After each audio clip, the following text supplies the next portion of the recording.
You're watching the KOAM Morning News on Fox 14. Right now at 7, the city of Joplin is looking to make streets safer after dark. Our very own Melissa Alexis shows us how the city plans to expand its streetlight program. Also, a group of Miami veterans are looking for answers after the flags they planted were found vandalized. And we've got some patchy fog out there this morning. Temperatures going above normal today. Look at that forecast to get you out the door coming up. The 4 states' most watched news starts now.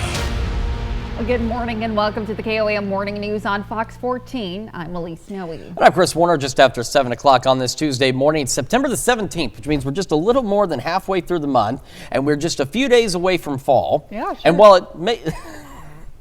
You did not. You did not. Okay, it's an inside joke, but I just can't, yeah. Almost to fall. Can't believe it. Yeah. Cannot believe it. It's almost fall, but it's not going to feel like it. We'll talk about that here in just a little bit, but it might be getting a little brighter in parts of Joplin. Yeah, the city of Joplin is taking measures to make its streets safer and brighter. The city is expanding its streetlight program. And the city council got an update on that program last night. KOAM's Melissa Alexis has more. The more lighting we have, the least likely those things are going to happen. If you drive down 15th Street in Joplin, you may notice a lack of streetlights. The owner of the book guy says 15th Street can become dangerous and hard to see while driving at night. Our parking lot's really tight, hard to get in and out of, and so when people are flying down here, especially late at night where it's hard to see, that can get a little bit sketchy. Brownlee also says he's seen crimes take place at his store at night, and he believes streetlights would be a deterrent. We've had past incidents, both vandalism, attempted theft of an automobile, attempted break-in. But that could soon change because the city of Joplin is planning to install street lamps all along 15th Street, from Rangeline through Main. Areas were identified through crime analysis, through our police department, as well as just general public safety and infrastructure review processes that just identify where we need streetlights. This will be added as part of the city's street light program.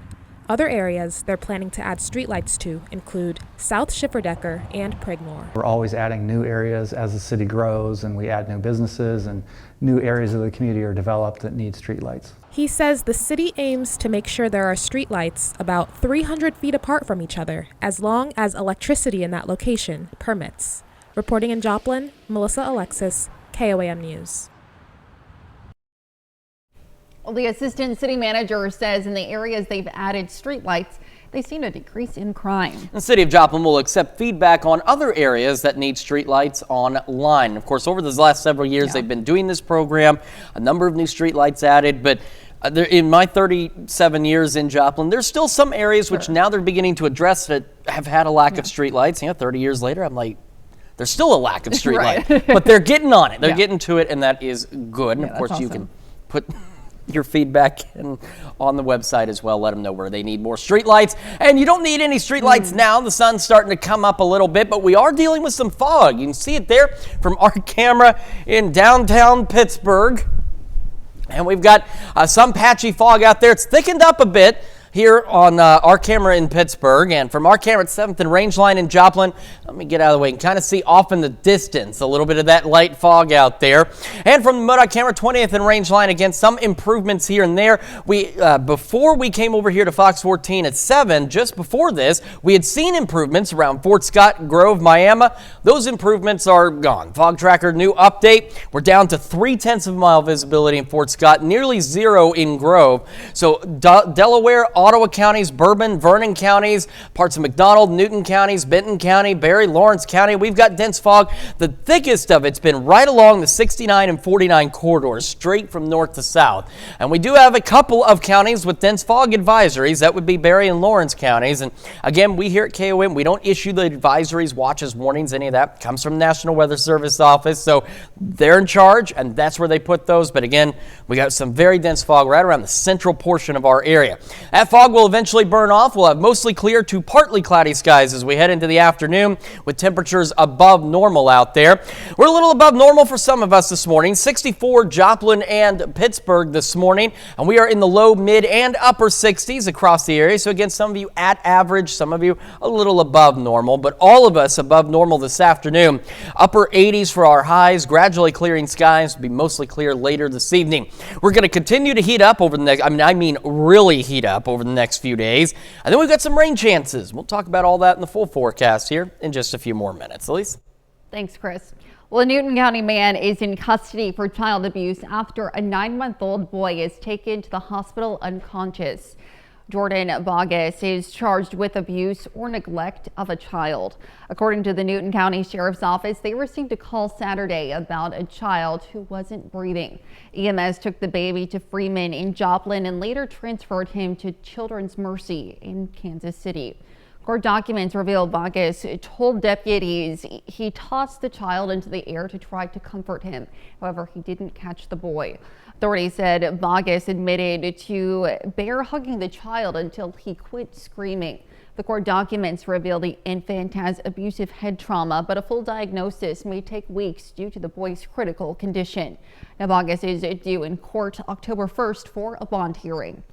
Well, a Branson, Missouri man will go to prison for the 2023 murder of a Joplin woman. Nicholas Berry pled guilty to the second-degree murder of Maria Whitaker yesterday. Back on April 9th, 2023, Webb City authorities responded to the call of a disturbance on the 1000 block of West 1st Street. Officers found a 39-year-old Maria Whitaker from Joplin unresponsive. Now, Whitaker was pronounced dead at the hospital. Berry was originally charged with first-degree murder, armed criminal action, and robbery in the first degree. He was sentenced to 15 years in prison. Well, the city of Coffeyville, Kansas announces the name of its new fire chief. Mike O'Connor is a Coffeyville native and a member of the fire department since September of 2007.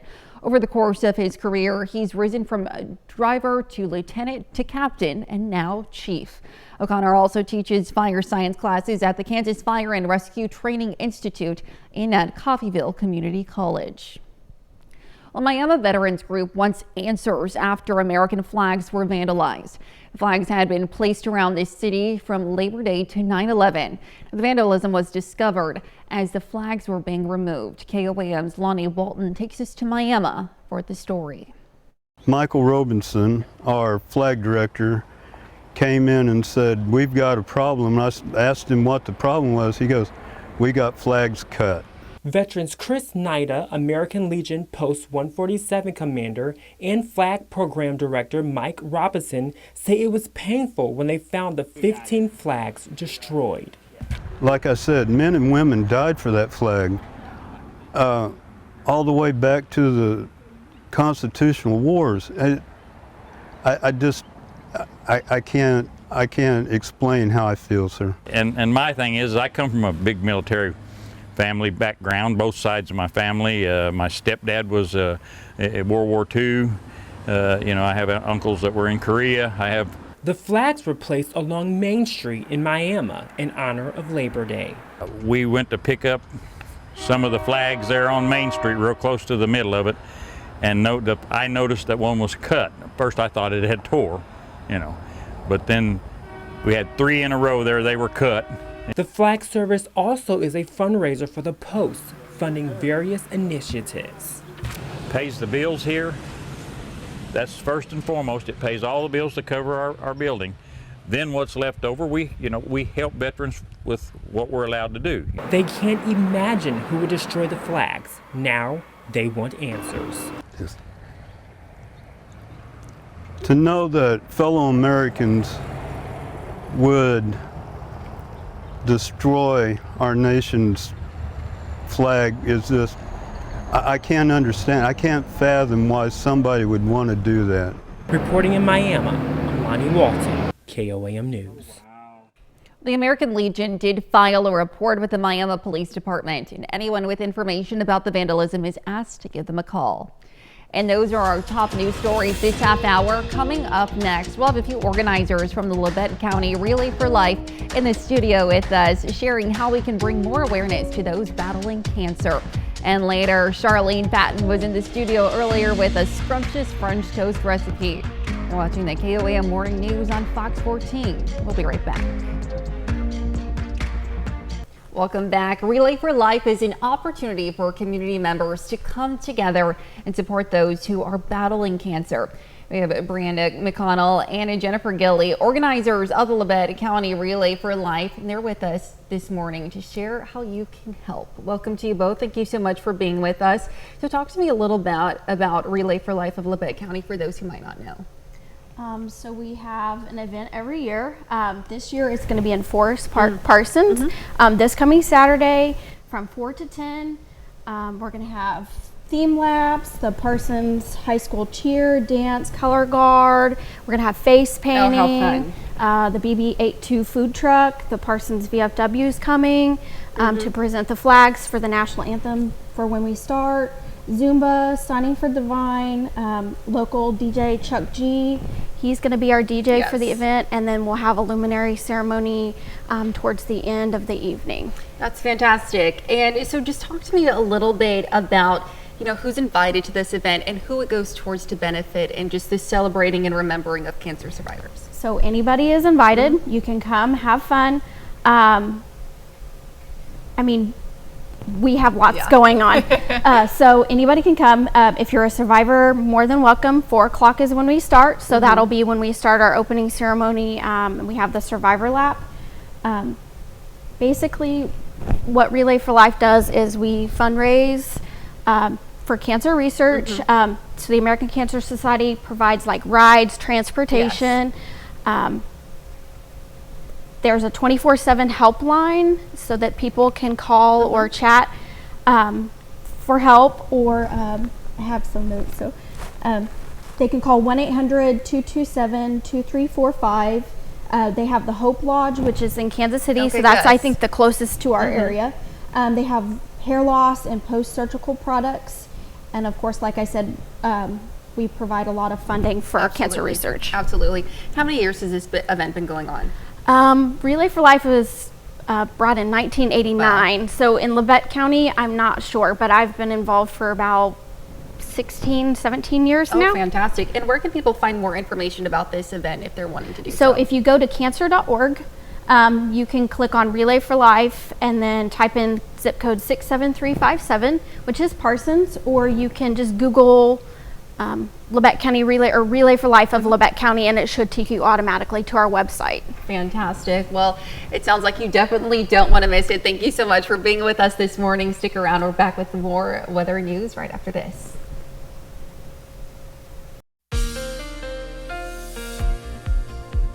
Welcome back to the KOAM Morning News, 7:17 now on this Tuesday morning. We're starting with this live look from our camera downtown Pittsburgh.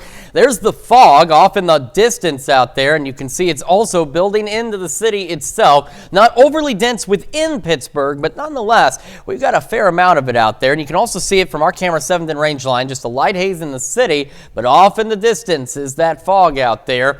And we'll head down south to the MoDOT camera 20th and range line again within the cities of Joplin and Pittsburgh. The fog hasn't been overly dense, but in the surrounding areas it has. And take a look. It's a little easier to see up here, but we've got some fog right along 69 here from the KDOT camera at Kansas Crossing.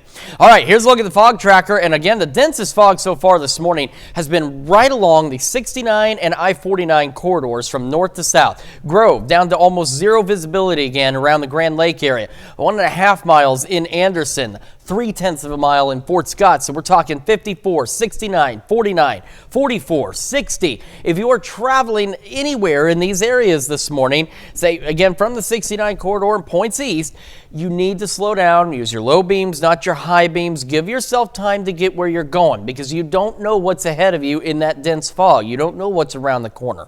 You've got to be careful. You got to take it easy. It is better to arrive a few minutes late than not arrive at all.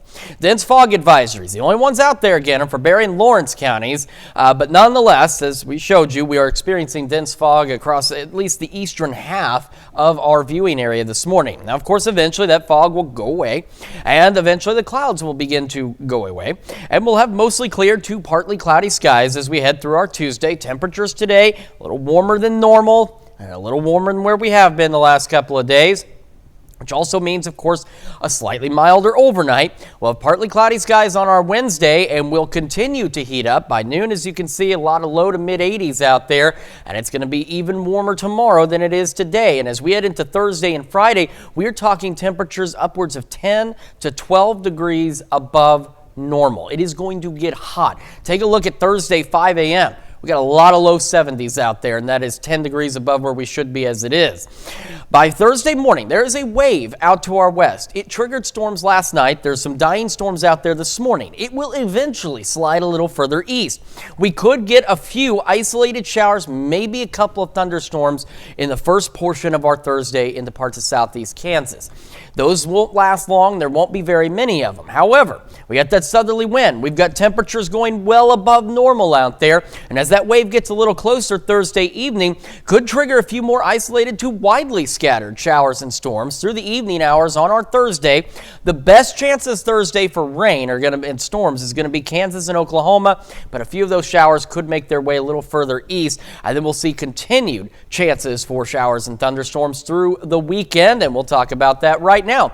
So again, today, upper 80s for our highs, low 90s Wednesday, mid to upper 90s Thursday and Friday. Thunderstorm chances Thursday, Friday, slightly better chances this weekend. Cold front comes through, drops us down into the 50s after being in the 90s on Saturday. We'll cool down briefly Sunday and Monday, and then we're back up to the upper 80s, low 90s as we head into next week. That's a check of your forecast. We'll be back with more right after this.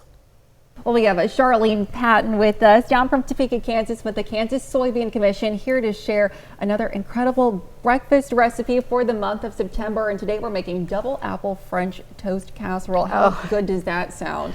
Talk to me about this recipe. Wonderful recipe in that I've found in the grocery store. This was already baked. It's a brioche bread. So it's rich to start with. You can see it's yellow, so it has that extra egg and milk in it.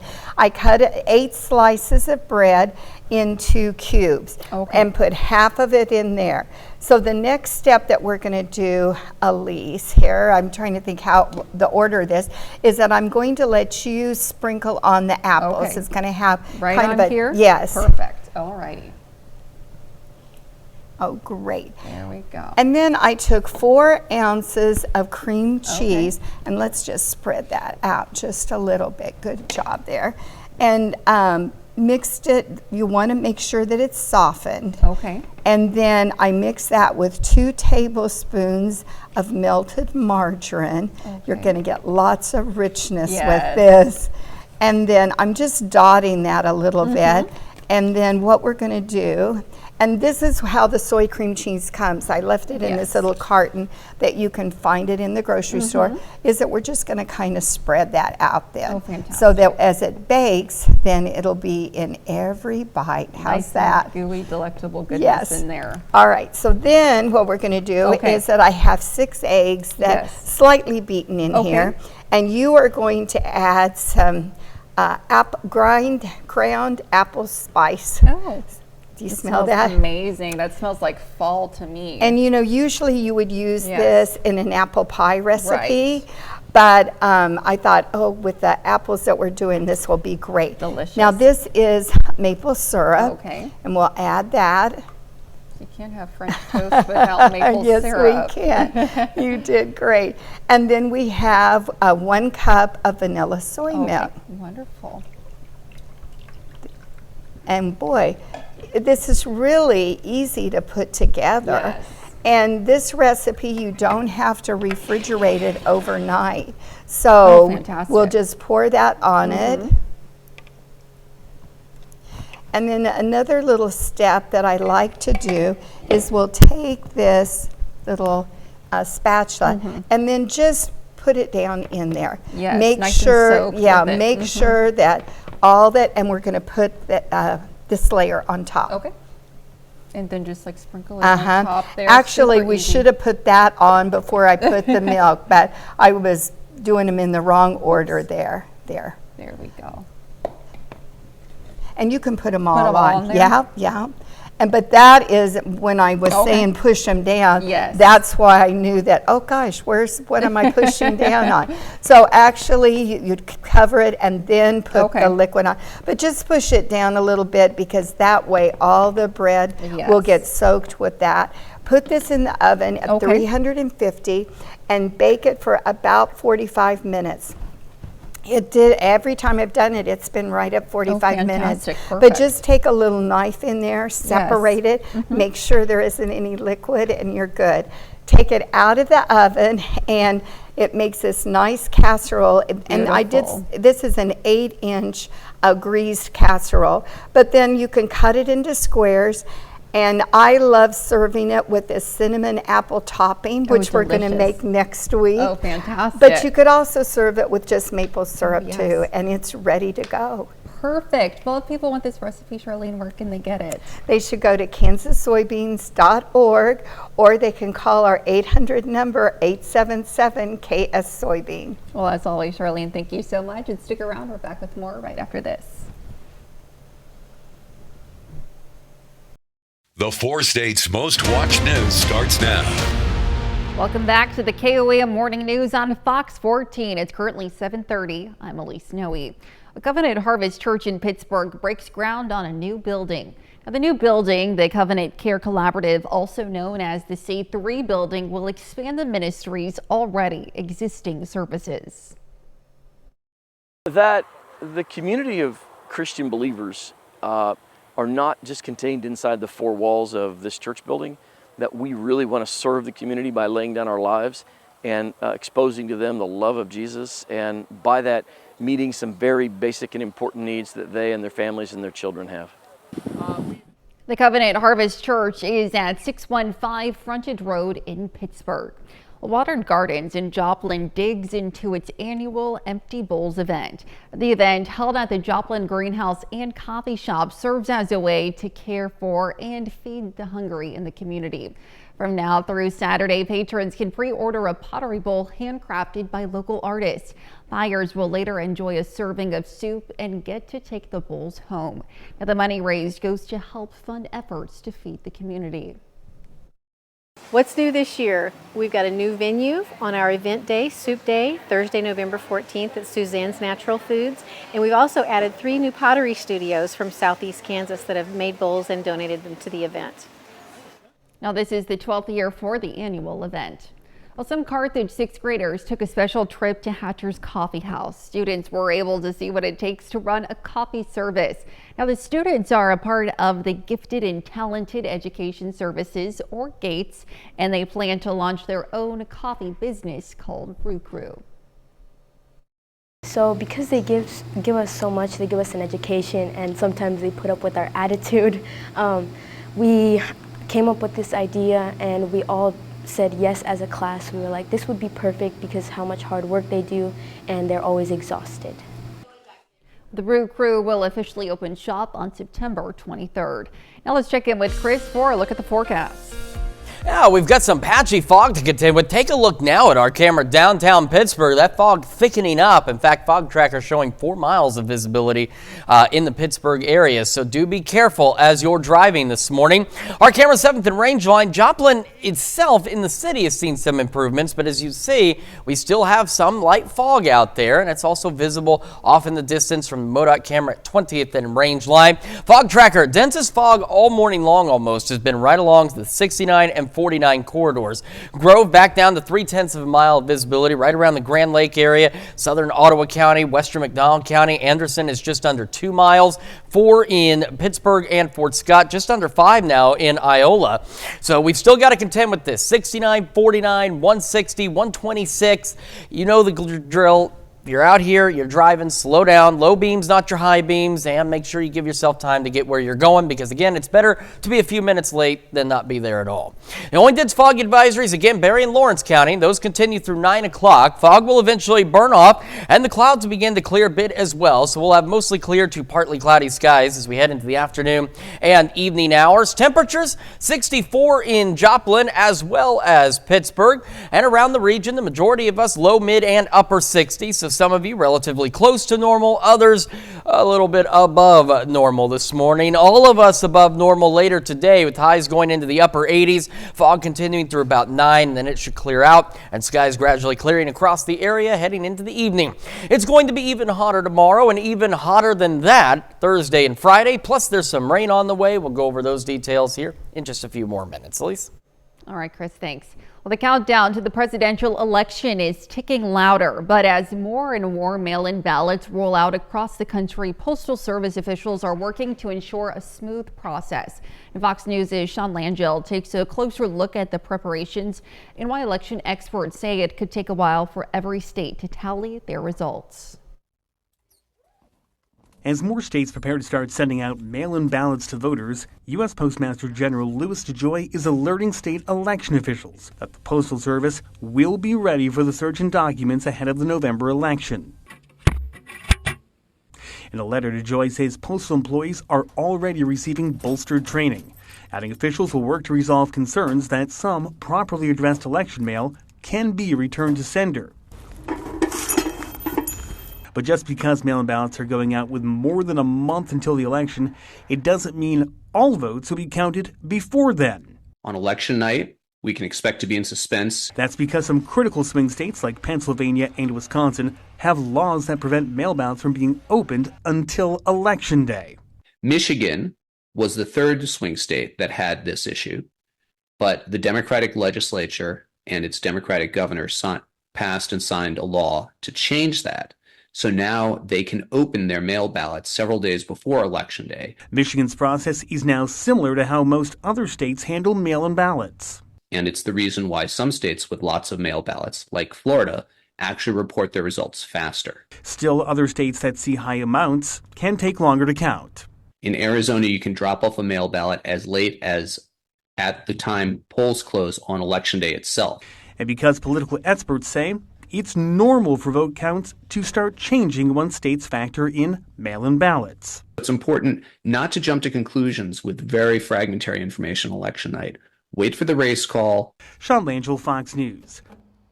And that's a look at our top news stories coming up this half hour on the KOAM Morning News.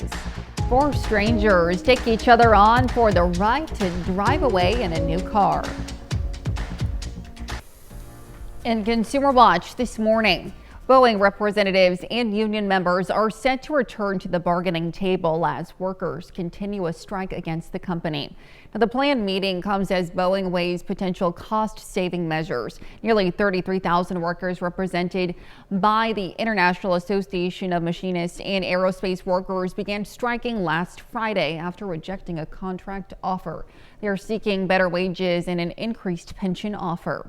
Well, 2 congressional lawmakers are calling for new federal sports betting regulations in the wake of an industry boom across the country. Now, the lawmakers say sports betting has boomed since the Supreme Court struck down a federal ban on the industry in 2018, and they are concerned about the overall health implications of record betting. Well, a study on financial consequences from betting shows bankruptcy filings in states with legal betting increased between 25% to 30%. Flight attendants at American Airlines approve a new 5-year contract. The contract increases wages, including a bump of up to 20.5% that goes into effect October 1st. For the first time, flight attendants will also be paid for the time that passengers are boarding planes. Union leaders at the Association of Professional Flight Attendants say nearly 90% of its members favored the contract. Well, Christmas is exactly 100 days away, but some retailers are already rolling out their holiday specials. Fox's Jerry Willis is in Summit, New Jersey with more. It's the most wonderful time of the year for a lot of retailers already, even though it's only mid-September. We're at Sustainable House in Summit, New Jersey. In this place, the owner here, Jeanette Spezio, actually makes a lot of the goods in here and sources them herself. And you've got a fabulous display right here of Christmas product. What do your folks tell you when they come in and they see this already out and on display? Some folks love it. They're in the holiday spirit. They've been in the holiday spirit. And for others, it's a little early, but it's a very important time of the year for us. It's when we sort of makes or breaks us. Yeah, some of your bigger competitors, Costco, other big chain stores are doing exactly the same thing. They're putting goods out early. Even Hobby Lobby, we've seen Lowe's doing the same thing. What do you make of that? I mean, what does it tell you about what people are expecting out of the holiday season? Well, for us, a holiday month, November, December, is going to be 2 to 3 times the sales of the rest of the year. So I think everybody's concerned about the holidays, and it's really important for us to be able to offer eco-friendly gifts for people, and it's really important. So I noticed this morning the Federal Reserve out with numbers showing that 9% of credit card balances are overdue, they're delinquent. This is the highest number in 10 years. Are you surprised by that given what you see? A little yes, a little no. We definitely have customers who come in. We have a lot of young people, and folks are on a budget, and they'll say, yes, I came in to buy this, but I like the idea of buying another Eco Swap, but I'm not going to do that till next month when I get paid again. Great stuff. Well, I wish you all the best luck with the holiday season. So holiday shopping, obviously a big topic for retailers. Deloitte saying they expect those numbers to rise by 2.3% this year. It's a lot of spending, but less than last year when spending grew by 4.3%. Consumers, though, are in a shopping mood. 48% say they will shop early. And those are our top consumer stories. Let's take a look at the market prices before the opening bell.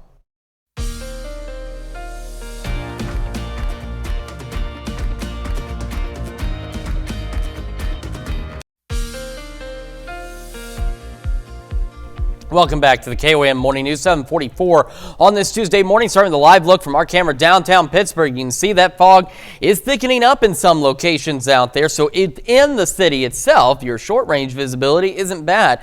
But you can see you don't have to go too far down 4th Street, and you can see where that fog gets a little thicker out there.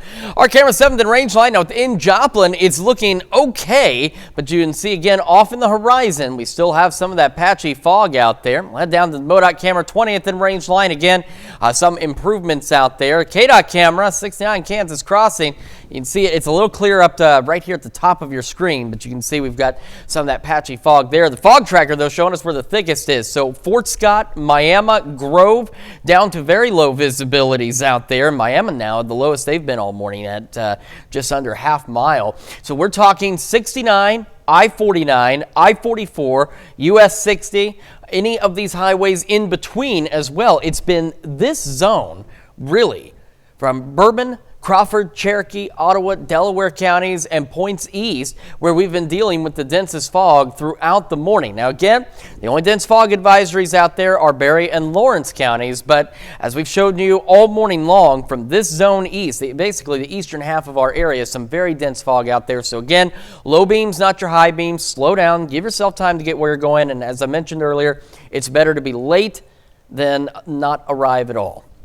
Now, don't worry, the fog will eventually burn off and the clouds will begin to clear up a little bit as well. So we'll have mostly clear to partly cloudy skies as we head through the rest of our Tuesday. And we head into Wednesday, we'll have a few more clouds out there. So going more on the partly cloudy side of things. And it'll be that way throughout the day. Southerly winds, temperatures continue to rise. We're going to be above normal today. We're going to be more so tomorrow. By Thursday, Friday, we're talking 10 to 12 degrees above normal for our temperatures. But Thursday also does something else. It gets a little muggy. We're going to start to see some rain chances slowly but surely heading into the weekend. Now, Thursday early morning, there's a wave well out to our west. It's triggered some storms last night in parts of Kansas. They're out there dying right now. Then it'll trigger more. And then by Thursday, we could get a few of those lingering ones as this wave slowly drifts to the east. Could get a couple of those early morning on Thursday. Anything we see is probably done by 9, 10 o'clock. We'll be partly cloudy Thursday. South winds increasing, bringing in more moisture. And as you can see, very warm temperatures, well above average temperatures, which will help trigger by late evening a new round of showers and thunderstorms out there by Thursday evening. Now, the best chances are going to be in Kansas and Oklahoma because, as you see, once we put this in just a couple hours later, most of it's gone or has died out. We might get a few showers onto the Missouri side, but that's really going to be about it. Now, good news is no severe weather is expected, but still at least some kind of rainfall. 64 in Joplin. It is foggy. Visibility at the airport is down to 5 miles. Quick look at temperatures out out there this morning. We are sitting into the low, mid, and upper 60s. And as we get our morning underway, again, fog should be gone and clearing out by 9 o'clock out there. Near 80 by 11 o'clock with those partly cloudy skies. Upper 80s today, low 90s tomorrow, mid upper 90s Thursday, Friday. Storm chances, slightly better shower and storm chances this weekend with a cold front. Temperatures fall briefly Sunday and Monday and heat back up in the second half of next week. That's a check of your forecast. We're back with more right after this. Well, in Oklahoma, 4 strangers are trying to outlast each other to win a free new car at the Oklahoma State Fair. However, it's not that simple to win. Kylie Thomas explains. Tell me why you're doing this. I need me some wheels. Imagine sweating in a car for 10 days with 4 complete strangers, all to win a car. Well, that's what's happening at the Oklahoma State Fair. I was late night scrolling on Facebook and figured why not? I'll give it a shot. And I've raised 2 boys, my husband. I've got it. I'm good. 3 Oklahomans and 1 man from Arkansas are testing their willpower to try and win a 2024 Nissan Sentra. Whoever can last inside the longest without losing their mind wins. The Stinkin' Sentra giveaway is a throwback to the 90s when this event was a can't miss at the fair. Anything that is brought to them to eat in the car needs to stay in the car. So if you eat a half a corn dog, then you throw it in the back and that corn dog stays in there. You eat a turkey leg, you gnaw on the meat and you leave the bone. All that stuff stays in the car. Every 3 hours, the contestants get a bathroom break, but besides that, they're left to sweat and stink. While everyone is playing nice now, they won't be for long. Got a little few strategies going on here. We'll see what happens. I have a backpack with me. Same thing. We're not going to let too much out in the open in the first couple hours. Maybe day 3 we'll start getting devious around here. I think the easiest way to win that is to have Taco Bell delivered to you. But not for the other people in the car, Chris. That's how you win no, it. I get it. Oh, let's not have him ever compete in a competition like that. I mean, I told her let's never get Taco Bell here. I just read the car manual. That's what I did when I bought my new car. I just sat out there and read it for no reason. I'd lose. I'd be like, I think I could make it a little while at least. I think you could too. Well, we've got some fog. I got to talk about that real quick. Another look at the fog tracker. So significantly reduced visibilities, Miami and Fort Scott, but along the 69-49 corridors, I-44, US 60, 126. You know where this is. You know what we're looking at. We have that dense fog you need to contend with. So remember, low beams, not your high beams. Slow down. Give yourself time to get where you're going. Dense fog advisories, Barry, Lawrence County through 9 o'clock this morning. And as we head through the day, we'll eventually have some clearing skies and we'll see mostly clear to partly cloudy skies out there and temperatures going above normal. We'll have one more look at your forecast and news you need to know right after this. Well, here's a check of today's top headlines, the news you need to know before you head out the door. Nicholas Berry of Branson, Missouri will go to prison for the 2023 murder of a Joplin woman. Berry pled guilty to the second-degree murder of Maria Whitaker. In 2023, Webb City authorities responded to a call of a disturbance where they found a 39-year-old Whitaker unresponsive. She was later pronounced dead at the hospital. Berry has been sentenced to 15 years in prison. Well, Jordan Bogus of Newton County is in custody for child abuse after a 9-month-old boy is taken to the hospital unconscious. Now, Bogus is charged with abuse or neglect of a child. The court documents reveal the infant had abusive head trauma. Bogus is due in court on October 1st for a bond hearing. Now, the city of Coffeyville, Kansas announces Mike O'Connor as its new fire chief. O'Connor has been a member of the fire department since September of 2007. O'Connor also teaches fire science classes at the Kansas Fire and Rescue Training Institute and Coffeyville Community College. All right, still want to remind you of that dense fog out there. Fort Scott, Miami, the lowest visibilities, but 69, 49, 44, 60, 126, 54. You know the drill. Low beams, not your high beams. Slow down, give yourself time to get where you're going. Again, it's better to be late than not arrive at all. Once that clears out this morning, upper 80s today, low 90s tomorrow, mid to upper 90s Thursday and Friday. We've got thunderstorm chances gradually increasing into the weekend. We have that cold front Saturday into Sunday that will briefly cool us back down, and then we'll see temperatures turn around and warm back up by Tuesday back into the upper 80s near 90. Alrighty, enjoy to Chris. Well, a spectacular lantern display drew visitors to Beijing Garden Expo Park at nightfall in the southwestern suburbs of Beijing. A large-scale lantern sculpture display kicked off on Saturday ahead of the Mid-Autumn Festival, bringing a festive atmosphere. Many sculptures could be seen, including a mythical phoenix and many of Beijing's iconic buildings. The show will continue to run every night until October 31st. Lots of mythical things out there. Yeah, beautiful, beautiful display. Look at that. Yeah, it was Great. Absolutely incredible. Yeah, sure. Yeah. Can't do this anymore. We're not going to make it till Friday. Oh, no. Oh, thank you so much for letting us put the good into your morning. We hope you'll join us back again at noon with more news and weather. Have a great rest of your morning.